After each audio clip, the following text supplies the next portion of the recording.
tú has mandado, Señor. Por eso habla nuestras vidas a través de tu santa palabra, Dios. Honramos la presencia de tu Espíritu Santo y te rogamos, nos llenes con tu Espíritu, nos bautices con tu Espíritu, Dios.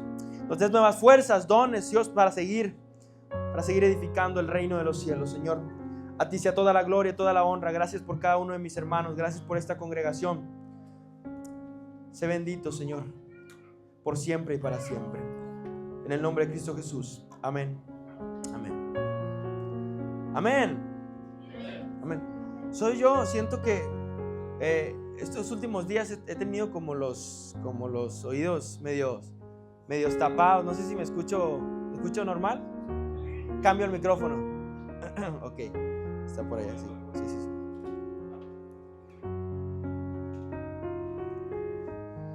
Sí. Sí, amén. Amén. Bueno, Dios ha sido fiel con cada uno de nosotros y su palabra es verdad y es parte del cristianismo y de nosotros entender que lo que Dios habla es una realidad. Por eso parte de lo que nosotros hacemos aquí depende de nuestra fe, amén. Y es de lo que quiero hablar el día de hoy. Y quisiera que me acompañara, por favor, con su Biblia, Marcos capítulo 5. Marcos capítulo 5. Vamos a leer del versículo 24 al 34, por favor. Marcos capítulo 5 del capítulo 24, versículo 24 al versículo 34. Si lo tiene, diga amén. Gloria a Dios. Aleluya. Una alabanza. Amén. Lo tenemos todos. Ahora sí vamos a dar lectura alternadamente. Yo leo el 24, ustedes el 25 y en el 34 nos unimos todos juntos. Dice de la siguiente manera: fue pues con él y le seguía una gran multitud y le apretaban.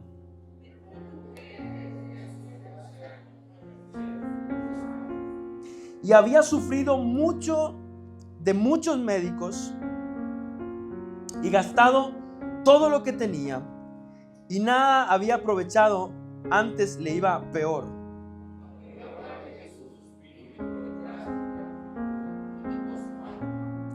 Porque decía: si tocare tan solamente su manto, seré salva.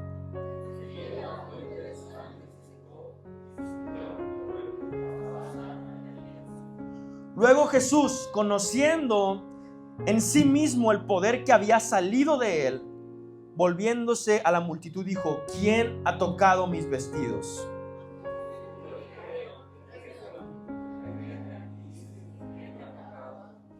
Pero él miraba alrededor para ver quién había hecho esto.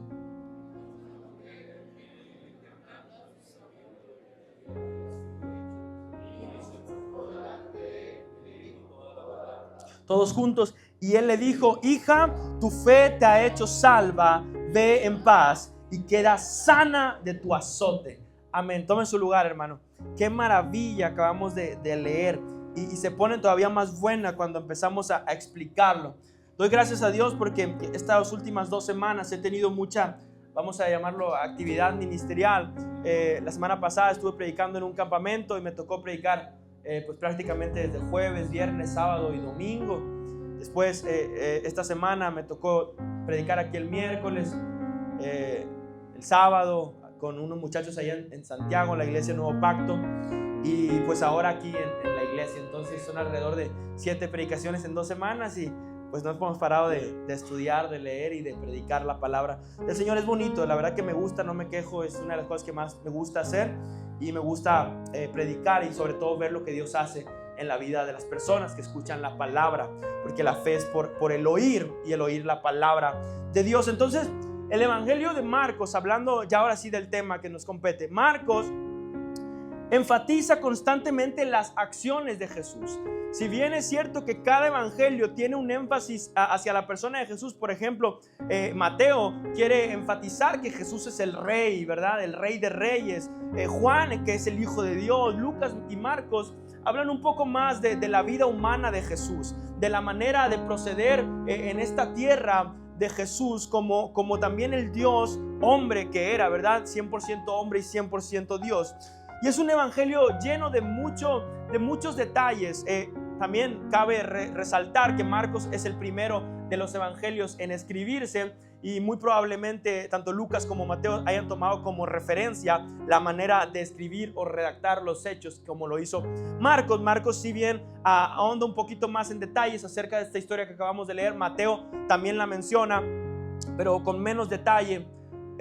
Igual tiene la misma importancia, pero Marcos se centra un poquito más en el detalle de la situación, en narrar la historia tal como sucedió. Y este capítulo número 5 constituye una demostración acerca de Dios, Cristo como hombre, pero la autoridad que tenía como el Hijo de Dios, aún siendo Cristo hombre. La autoridad que él tenía, me hablo en general del capítulo 5. Si usted ve los encabezados en su Biblia, ahí la tiene y la leyó conmigo, se podrá dar cuenta que del capítulo 1 hasta el 20, Jesús libera a un endemoniado. Después aborda la enfermedad. Y del capítulo 35 al 43, Él vence la muerte.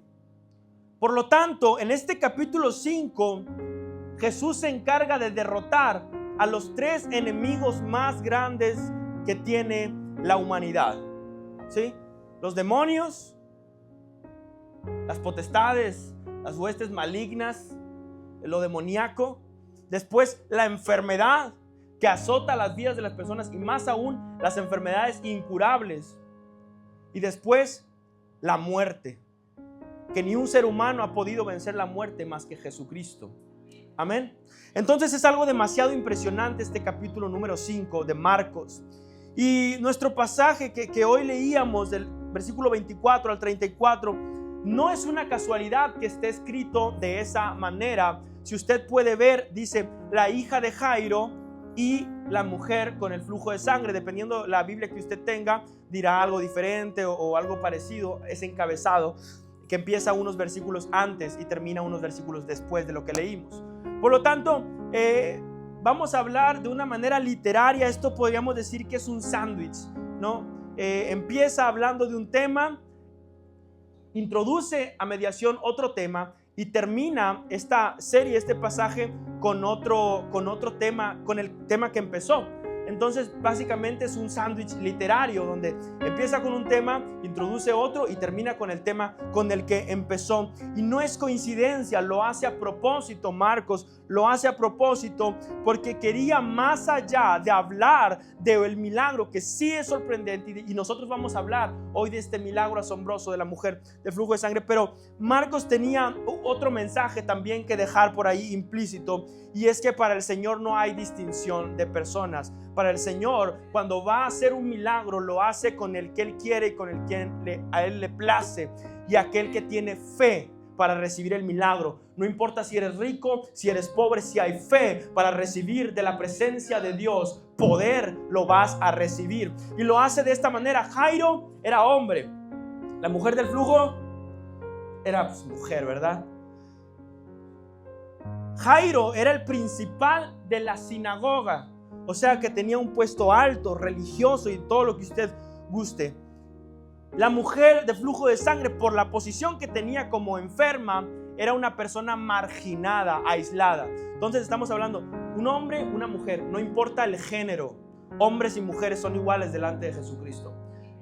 Hablamos de una posición religiosa elevada como el jefe de la sinagoga, y hablamos de una mujer marginada, o sea, tu posición, tu trabajo, lo que seas, no importa delante de Cristo. Para Él todos somos iguales.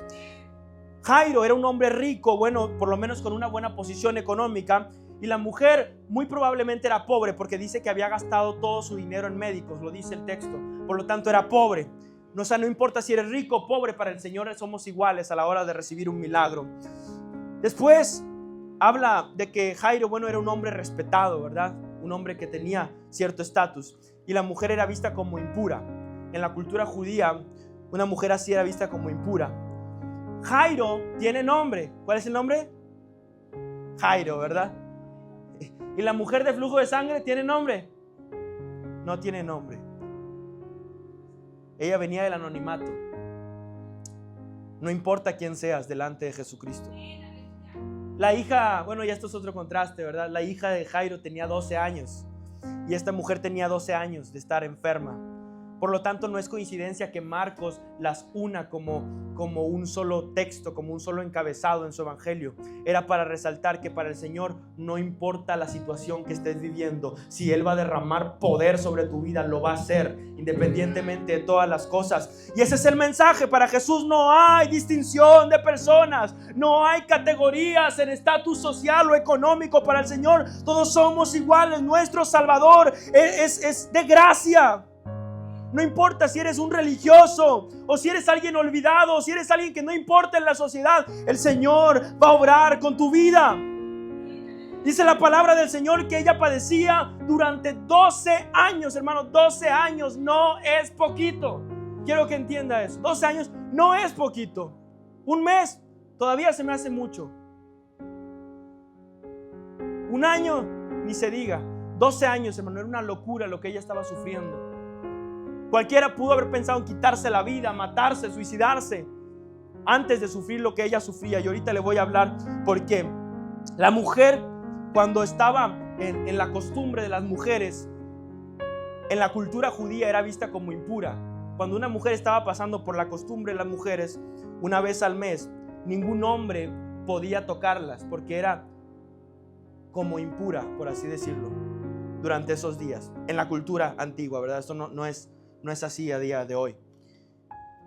Y probablemente se trataba de una hemorragia uterina crónica. Pero el problema no era nada más de esta manera, sino que Levítico dice así, te lo voy a leer. Levítico capítulo 15, del versículo 25 al 27. Y la mujer, cuando siguiere el flujo de su sangre por muchos días, fuera del tiempo de su costumbre, o cuando tuviere flujo de sangre más de su costumbre, todo el tiempo de su flujo será inmunda, como en los días de su costumbre. Toda cama en que durmiere, todo el tiempo de su flujo, la será como la cama de su costumbre, y todo mueble sobre el que se sentare será inmundo, como la impureza de su costumbre. Cualquiera que tocare estas cosas será inmundo, y lavará sus vestidos, y asimismo se lavará con agua, y será inmundo hasta la noche. En la cultura judía, esta mujer, por 12 años había sido inmunda, y todo lo que tocaba esta mujer en la cultura judía se volvía inmundo. Ella no podía tocar a una persona, porque si esa persona la tocaba era considerada inmunda. Por lo tanto, si ella tenía esposo, después de esta enfermedad no pudo volver a tocar a su esposo por 12 años, ni a sus familiares. No pudo dar un abrazo, no pudo dar un beso por 12 años, porque era considerada inmunda, y todo lo que hacía era considerado inmundo. Y quiero que comprenda esa situación. Era algo horrible. Cualquiera en su situación podría haber pensado mejor la muerte antes que vivir esta maldición sobre su vida. Qué locura. Yo sé que era una cultura antigua y todo lo que sucede, pero ella no podía entrar al templo, ella no podía entrar a la sinagoga. Jairo era el principal de la sinagoga, pero ella ni siquiera podía entrar a la sinagoga porque era inmunda, era impura. Ella no podía participar de la adoración de los judíos porque durante esos días no podía hacerlo. Ella vivía aislada porque no podía tocar a nadie. Lo que hizo de meterse entre la multitud fue algo muy arriesgado, algo muy loco, porque ella se supone que no debería tocar a nadie y se metió entre la multitud tocando a todo mundo. Eso es fe, porque ella sabía que cuando llegara a ese lugar algo diferente iba a suceder y ella iba a ser sanada. Era una persona considerada una persona contaminante. A todo el que tocara lo iba a contaminar. 12 años, hermano, viviendo con vergüenza, viviendo sin amor, viviendo sin nadie que pudiera estar cerca de ella. 12 años siendo excluida por la sociedad, por los hombres y por las mujeres. Y además dice la palabra que había gastado todo lo que tenía en médicos. Todo lo que había en esa época en la ciencia se había intentado y no se había podido. Pero ahí es cuando entra Jesucristo a la ecuación, a la historia. Y yo quisiera que viéramos 3 características que había en esta mujer, en la fe de esta mujer, que necesitamos nosotros si queremos poder de Cristo en nuestras vidas. La primera es que ella reconoció que necesitaba a Cristo. Ella dijo: lo único que puede salvarme es llegando a ese hombre llamado Jesucristo. Dice: pero una mujer desde hacía 12 años padecía de flujo de sangre y había sufrido mucho de muchos médicos y gastado todo lo que tenía y nada había aprovechado. Antes le iba peor, era peor lo que le pasaba. Cuando yo hablar de Jesús, vino por detrás entre la multitud y tocó su manto. Dijo: el maestro, aquel que sana al ciego, que levanta al cojo, va a pasar por aquí. Es el único que puede sanarme. Y fue por detrás. La mujer no tenía otra. La ciencia se acabó, los médicos se acabó, el dinero se acabó. Lo único que queda es Jesús. Y si no funciona lo de Jesús, se acabó la vida de esta mujer. Una necesidad por mucho tiempo, hermano. No fue un problema pasajero. No fue algo que dijo: mañana se me quita o algún día se me va a quitar.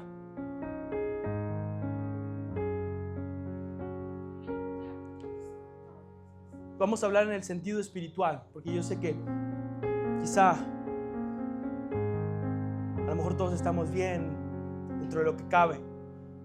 No vivimos una situación como la de esta mujer, pero a veces traemos cosas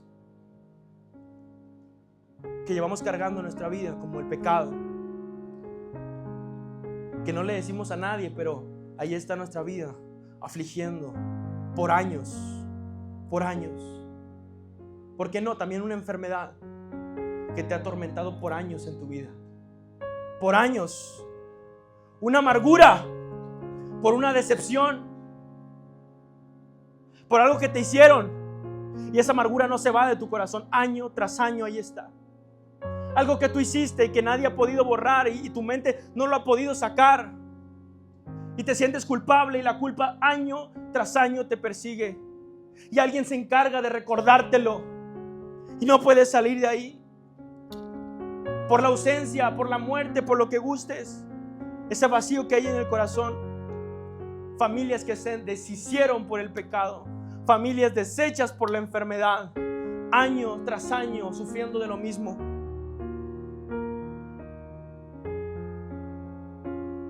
Sin libertad. Dice que esta mujer había agotado todos sus recursos, todos los médicos. Hay personas que ya fueron con psicólogos, con psiquiatra, con lo que usted guste y mande, y no pueden aliviar el dolor de su corazón, de su mente, de la depresión, de la ansiedad. Los médicos, hay enfermedades en las que dijeron: no podemos hacer nada más, esperar un milagro de Dios. Eso pasa, hermanos, es una realidad que mucha gente vive. Ella gastó todo, pero dice que no mejoraba la situación. Al contrario, empeoraba la situación de esta mujer. Y no quiere decir, no me vaya a malinterpretar, de que los médicos son malos. Claro, los médicos son buenos. El Señor capacitó a la medicina. Lucas, incluso uno de los seguidores de Pablo, era un médico y aún así era un servidor del Señor y llevaba su desempeño de su carrera y todo. No es malo los médicos, no es malo el psicólogo, no me malinterprete. Claro que son herramientas que podemos utilizar, pero hay cosas que ni aún el médico puede sanar. Hay cosas que ni aún el psicólogo puede sacar de tu mente. Solo el poder maravilloso de nuestro Señor y Dios. Hay problemas que solamente Cristo puede sanar. Hay enfermedades que nadie puede quitar más que la presencia de Dios en nuestras vidas. Amén.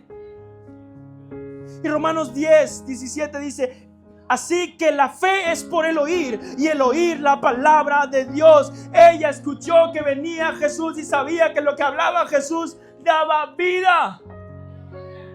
Cuando Jesús estaba con sus discípulos: ¿quién dicen ustedes que yo soy? Tú eres el Cristo. Así es. Vivo, amén. Porque habían oído de Jesús lo que él hablaba. Y pudieron decir: ¿a quién iremos, Señor, si solo tú tienes palabras de vida? Por eso tú eres el Cristo. Y mientras todavía, hermano, nos mantengamos con una fe aislada y digamos, no, es que no sé si pueda pasar, no, es que lo dejo en las manos de Dios, pero pensamos que que nunca va a pasar, hermano. Créame que nunca va a pasar si mantenemos ese pensamiento en nuestras vidas. Si mantenemos pensándonos y decimos, no, es que voy a la iglesia, pero no, pues ahí sigo, ¿verdad? Y nada pasa en mi vida. Pero para que Dios entre en la vida del ser humano necesita derribar las cadenas que hay en el corazón, las murallas del corazón, quitar ese corazón de piedra y traer un corazón de carne, sensible a su presencia. Y así entenderemos que solamente Él es suficiente para sanar nuestras vidas, que solo Él puede sanar nuestra enfermedad, que solo Él puede sanar tu corazón, que solo Él puede hacer lo que nadie ha podido hacer.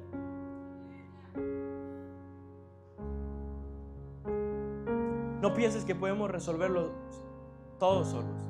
No, es que yo voy a poder. No, hombre, esta adicción yo cuando quiera la dejo, ¿sí? Yo cuando quiera dejo de hacer esto, yo cuando quiera dejo de hacer lo otro.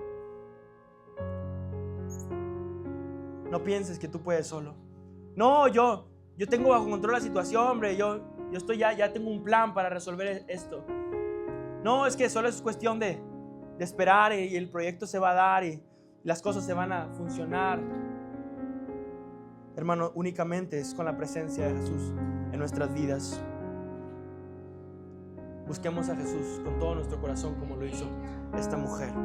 Entonces, la primera característica es que ella reconoció que necesitaba de Cristo Jesús. Amén. Después vemos que ella finalmente lo decide y se acerca a Jesús.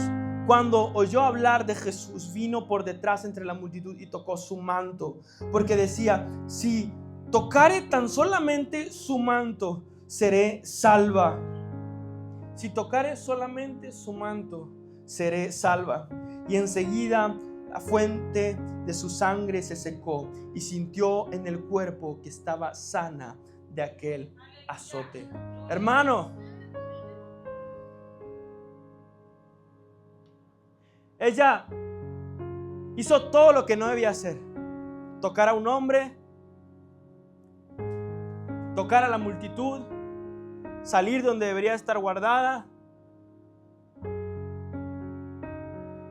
Rompió todos los esquemas, todos los paradigmas, todo, pero porque sabía que valía la pena llegar a Jesús. Ella necesitaba mantenerse alejada.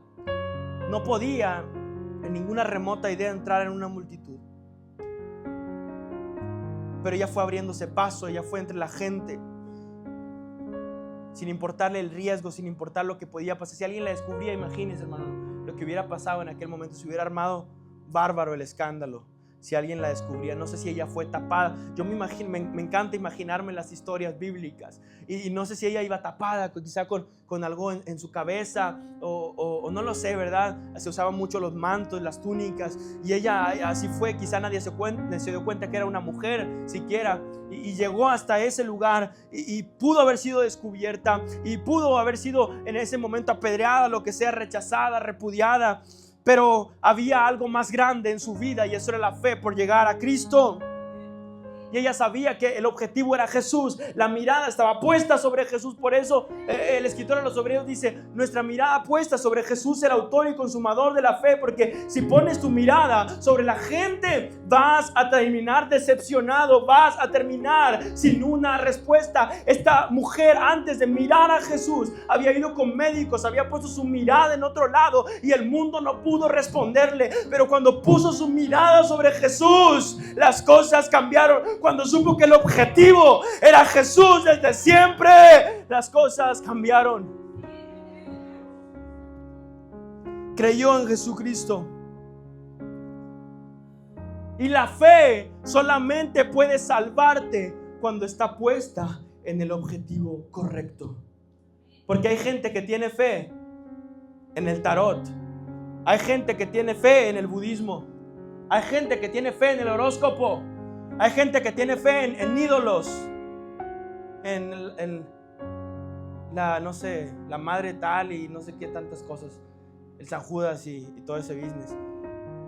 Hay gente que tiene mucha fe, es mucha la fe que tienen Hermano, si viera, lo traen para todos lados, en la cartera, en el carro, se lo tatúan. Eso es fe, tienen fe, mucha fe.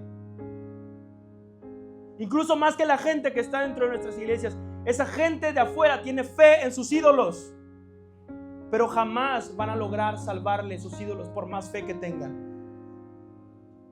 Porque la fe que puede salvarte, la fe que puede sanarte, es la fe puesta en Jesucristo. Porque la fe bien ubicada, la fe con la mirada puesta en el autor y consumador de la fe, es la que puede salvarte, es la que va a redimirte, es la que va a rescatarte. La fe puesta en Jesús es la que tiene poder. Amén. Gloria al Señor. Y toca el borde del manto. Llegamos al punto donde agarra. Yo me imagino cómo agarró el borde del manto. Yo no creo que le hizo así, hermano. El manto está largo. Yo no creo que le haya hecho así, ¿verdad? Yo creo que la aferró fuerte, no se soltó. Dijo, aquí está mi bendición, aquí está mi milagro. Jesús se dio cuenta, dijo, ¿quién me agarró? Porque lo agarró de una manera diferente. Poder salió de Jesús. Se aferró a la salvación, se aferró al milagro. Y el griego que utiliza la palabra aquí para es optomain, que significa aferrarse. Eso fue lo que hizo esta mujer. No solamente tocó el borde, sino que se aferró al borde del manto de Jesús. Bien fuerte, amén. Agárrese fuerte la fe de Jesucristo. Si tocare tan solo el borde de su manto, seré salva. Y el verbo griego para la salvación, por lo general, en general es soter, ¿no? Y nosotros cuando hablamos de la salvación, en teología se habla de la soteriología y todo este asunto. Bueno, el griego que se utiliza es sotesomai, que se traduce como seré salvada. Ella no pensaba ya nada más en ser librada de su enfermedad, porque su vida se había terminado, su matrimonio se había terminado, su relación con sus hijos se había terminado, su economía se había terminado, su posición en la sociedad se había terminado. Ser sana del flujo de sangre representaba ser salvada para esa mujer. No era nada más ser sanada, era ser salvada, era regresarle la vida a esa mujer. Dijo, yo seré salvada si tan solo me aferrare. Es diferente si lo leemos así, traído desde el original griego a nuestra boca. Yo seré salvada si tan solo me aferrare al manto de Jesús. Escucha más padre, ¿no?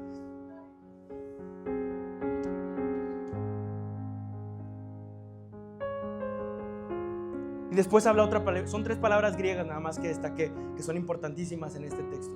La tercera y última que voy a mencionar en toda esta predicación es la palabra dunamis. Poder, dice Jesús. Poder salió de mí. Salió poder de mí, dijo Jesús. No era algo casual. No era magia, hermano. No era las energías o los buenos chakras o las buenas vibras. No. Era el poder de Jesús. Era el poder del Maestro, del Hijo de Dios, el poder soberano del Mesías todopoderoso, que conforme a su voluntad decidió que ese poder saliera de Él. Y no es que haya perdido poder, sino que Él es la fuente de poder. Por eso de Él emana poder. No que haya quitado una parte del poder de Jesús, sino que Él es la fuente de todo poder. Él es la fuente de todo poder. Y manifiesta su autoridad y dice, ok, yo permití que poder saliera de mí por mi voluntad, porque alguien me tocó con fe. Quiero saber quién fue. ¿Y usted cree que Jesús no sabía quién era? Yo creo que Jesús sí sabía. Pero Él quería valentía a ver quién es, hacerlo público, para que supiera que la gente, quién los tocó, quién andaba entre ellos y ahora quién había sido sana. Era más atrevido Jesús todavía, ¿verdad?, que la mujer. La iba a exhibir ahí. Quiero saber quién me tocó. No estaba, hermano, la diferencia. Y la diferencia que nosotros tenemos no está en la fe que podamos llegar. No, es que ¿quién tiene más fe? No, es que el hermano tal, el hermano Diego tiene más fe que el hermano Marino, o no sé, o el hermano tiene más fe que su otro hermano. No se trata de eso. Dice la palabra del Señor: si tuvieres fe como un grano de mostaza, pero tu fe está puesta sobre Jesús, tu fe está puesta en el lugar correcto, en Dios, podrías decirle a ese monte: trasládate de acá para allá, y ese monte se va a trasladar. No importa si tu fe es pequeña, pero si tu fe está en Jesús, es suficiente para ser sanado, para ser salvado. Porque el poder de Dios es infinito, es grande, es mayor, es maravilloso, es poderoso. Yo no sé qué situación puedes estar pasando tú en tu vida hoy. Cada uno carga su propio costal, ¿no? Como es el dicho, su propio morralito. Y cada uno sabe lo que trae cargando. ¿Cierto? Podrá ser enfermedad, problemas en el matrimonio, problemas con los hijos, angustias, economía. Cada uno sabrá lo que trae. Pero hoy esto es una realidad y quiero que lo entienda, hermano. Si hay fe, hay salvación, pero la fe necesita estar en Cristo Jesús. Ayer me tocaba hablar de la vida de José. Y si alguien escuchara la vida de José hasta el momento que llega a la cisterna, ¿qué dirían? No, esta es una historia de fracaso. Horrible. Sus hermanos lo vendieron, lo golpearon, lo tiraron a una cisterna y lo vendieron como esclavo. Si alguien escuchara la historia de José hasta que es esclavo, hasta que está sirviendo en la casa de Potifar y es acusado injustamente, alguien dijera: wow, la historia va de mal en peor. Está horrible la historia de José. Pobre hombre, está acabado, está arruinado. Si alguien leyera y conociera la historia de José hasta que está en la cárcel, en prisión por 2 años, pudiera decir: no, este hombre va de mal en peor. Ahora sí ya está acabado, está en la cárcel. Pero ¿qué tal si leemos hasta el capítulo 50 de Génesis y vemos cuando José, por la gracia de Dios, es llevado a ser el segundo al mando en Egipto después de Faraón?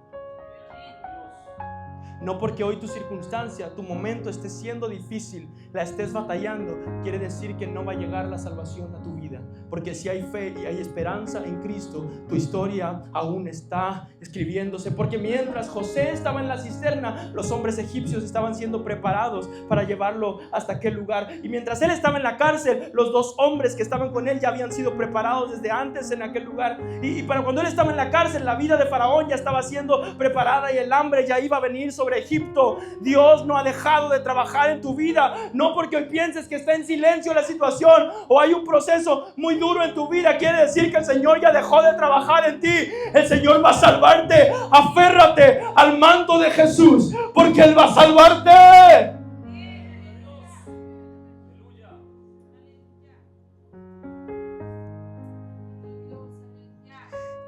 Tercera característica: ya tuvo un encuentro con Jesús. Versículo 30 al 34. Luego Jesús, conociendo en sí mismo el poder que había salido de él voluntariamente, volviéndose a la multitud, dijo: ¿quién ha tocado mis vestidos? Sus discípulos le dijeron: oh, ¿no estás viendo que hay una multitud? ¿Cómo vas a preguntar eso, Jesús?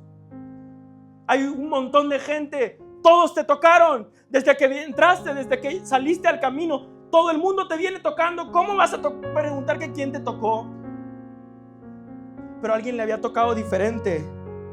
Alguien le había aferrado, alguien lo había apretado, alguien le había tocado con fe. Ves que la multitud te aprieta y dices: ¿quién me ha tocado? Pero él miraba alrededor y buscaba quién había hecho este acto de fe. Entonces la mujer dice, temblando, temiendo. No quiere decir que wow, ella milagrosamente era súper valiente. No, ella tenía miedo, ella temblaba, porque era humana como tú y como yo. Y tenía miedo. No niega el miedo, no niega el temor que había en su vida. Claro que lo había. Y así, con miedo y temor, y temblando, sabiendo lo que en ella había sido hecho, vino y se postró delante de él y le dijo toda la verdad. ¿Qué le dijo? Toda la verdad. O sea, le confesó, ¿sabes qué? Yo era inmunda, me metí entre todos estos y por cultura judía toqué a todos y todos los que me tocaron se hicieron inmundos. Pero sucedió que me aferré a tu manto y en mi vida sentí la sanidad. Y la salvación vino a mi vida. Le contó a Jesús toda la verdad. Y él le dijo, hija, le dijo, hija, tu fe te ha hecho salva. Ve en paz y queda sana de tu azote. ¿Quién ha tocado mis vestidos? ¡Gloria al Señor! Jesús lo sabía perfectamente. Jesús lo conocía. Jesús conoce todas las cosas. Jesús sabía que había dos dracmas, 2 monedas, si eran dracmas en el pez, en el vientre del pez, para pagar los impuestos. Él sabía que había 2 monedas en el vientre en la boca del pez para pagar los impuestos. ¿Usted cree que no sabía quién lo tocó? Por supuesto que lo sabía. Jesús no quería que esto se quedara así. Quería hacer público lo que había pasado para que la gente supiera que si algo contaminado toca a Jesús, no lo contamina. Al contrario, la santidad de Jesús santifica lo contaminado. La tradición era, si el contaminado me toca, me contamino. Con Jesús se volteó la situación. El contaminado tocó a Jesús y la santidad de Jesús santifica. No importa, hermano, si tú estás contaminado, si tú estás manchado, si estás herido, si te sientes derrotado, aférrate a la santidad de Jesús y te va a santificar y te va a vivificar y te va a levantar en el nombre de Jesús. Muchos la tocaban, pero ella lo tocó diferente, con fe, confiando que verdaderamente Él era el Hijo de Dios. La multitud le rozaba y imagínense, yo creo, hoy me imagino, por ejemplo, ahora que fue el Mundial, el Fan Fest, yo no soporto estar en lugares así. Pues sí, no, todo lleno de sudor, ahí oliendo a quién sabe qué cosa, ¿verdad? Y todos te rozan y te estás así y no, feo, ¿verdad? Sí, embarrados, hermano. Yo no soporto eso. Me imagino que algo así era. La gente sabía que había algo de Jesús. Sabía que levantaba a los cojos, que sanaba a los ciegos, a los sordos, a todo, a los endemoniados. Acababa de liberar. Y había una multitud. Y todos le tocaban, pero ella tenía fe. Y le confesó toda la verdad. Todo, hermano. La confesión aquí también juega un papel importante y en nuestra vida también lo juega. Si nosotros guardamos eso que tenemos, si no lo dejamos en los pies de Jesús, no vamos a poder ser libres por completo. Necesitas confesarle a Jesús. Decirle, Señor, yo estoy fallando en esto. Yo estoy batallando con esto. Mis pecados, tengo una enfermedad y necesito que tú me rescates. Dice que ella le confesó todo a Jesús. El poder de hablar con la verdad, de confesar el pecado, tiene poder, incluso en la Biblia dice, para perdonar nuestros pecados y salvar nuestras vidas. Y ahora pasa algo todavía más interesante, que es una de mis partes favoritas de este texto, y es que Jesús le llama hija. Y quiero decirle porque es la única ocasión registrada en la Biblia en que Jesús se refiere a alguien, a una mujer, como hija. Esa es la única persona femenina a la que Jesús en todos los relatos bíblicos le llama hija. Y le dice, hija. No solamente fue sanada, en ese momento Él salvó su alma.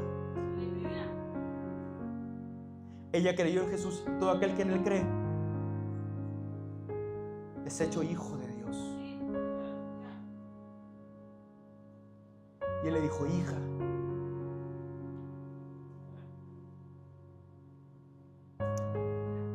Recibió la identidad. Recibió eso que solamente da Jesús. Dice su palabra que somos hechura suya, ¿sí? También dice que todo aquel que, de modo que si alguno está en Cristo, nueva criatura es. Somos nueva criatura, ¿sí? Y les dio potestad de ser hechos hijos de Dios. Vosotros sois templo del Espíritu Santo, dice su palabra, ¿o no? Pero dijo: linaje santo, real sacerdocio, pueblo adquirido, nación santa.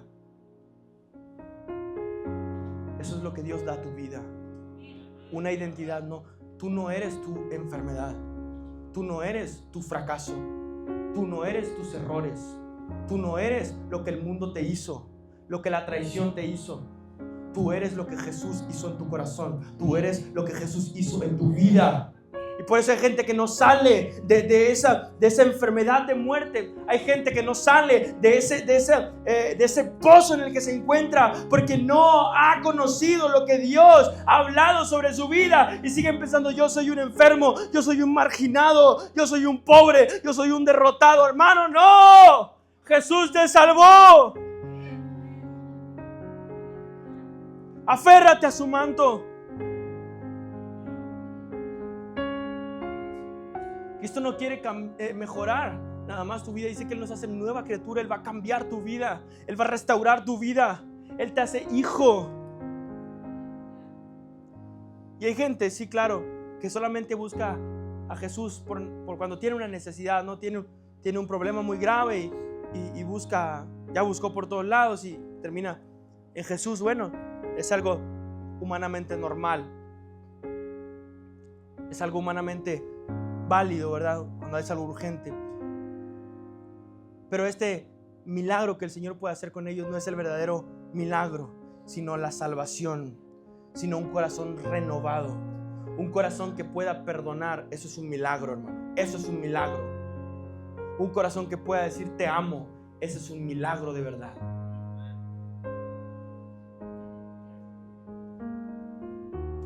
Permanezcamos en Jesús. ¿Cómo voy de tiempo? ¿Bien? ¿Está tranquilo?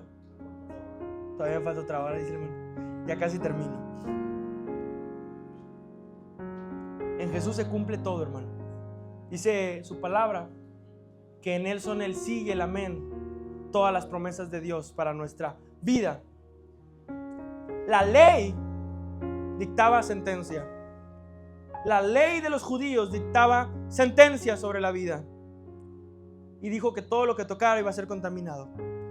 Pero Cristo hizo todo lo contrario, porque Jesús es gracia. La santidad de Jesús vence toda impureza. Él hoy quiere, sí, sanarte, sí, proveerte, claro, sí, restaurar tu familia, pero sobre todo quiere tener un encuentro contigo. Conoce el poder de aferrarte al manto de Jesús.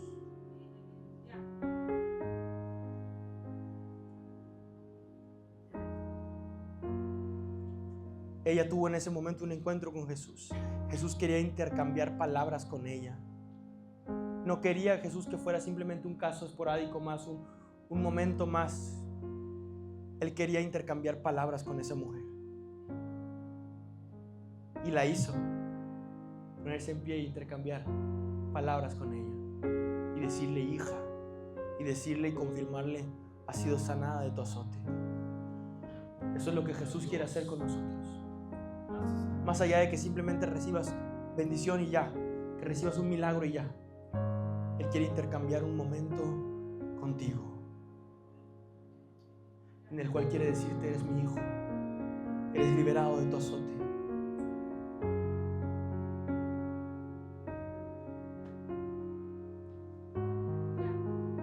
Hablemos con Jesús. Él va a restaurar nuestra vida. Él le dio paz a esta mujer. Hizo un milagro, hermano. Y ella puso su confianza en Jesús. Hoy quizá puedas tener años con heridas en tu corazón, raíces de amargura,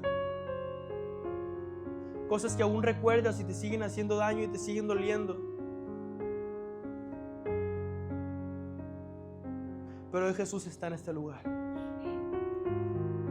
Y la fe es por el oír y has escuchado la palabra de Jesús. Dios va a sanarte. Dios va a restaurar tu familia. Dios es el mismo que se detuvo en ese lugar. Es el mismo que hoy está en este lugar. Su poder es el mismo que está sobre nosotros y que habita en nosotros. Amén. Póngase sobre sus pies, hermano.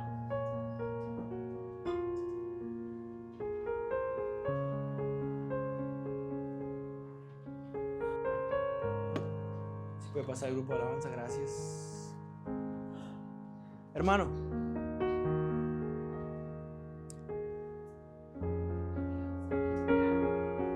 hoy Dios no quiere que seamos de la multitud que se acercó a Él. Dios no necesita multitudes.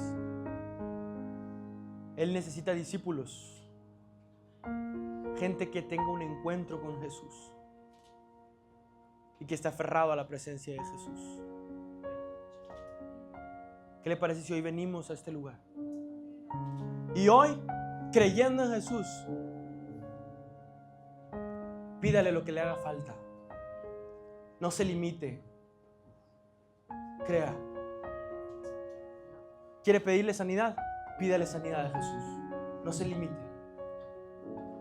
¿Quiere pedirle restauración de su familia, de sus hijos? Pídasela al Señor. No se limite hoy. ¿Quiere pedirle, Señor, usa mi vida?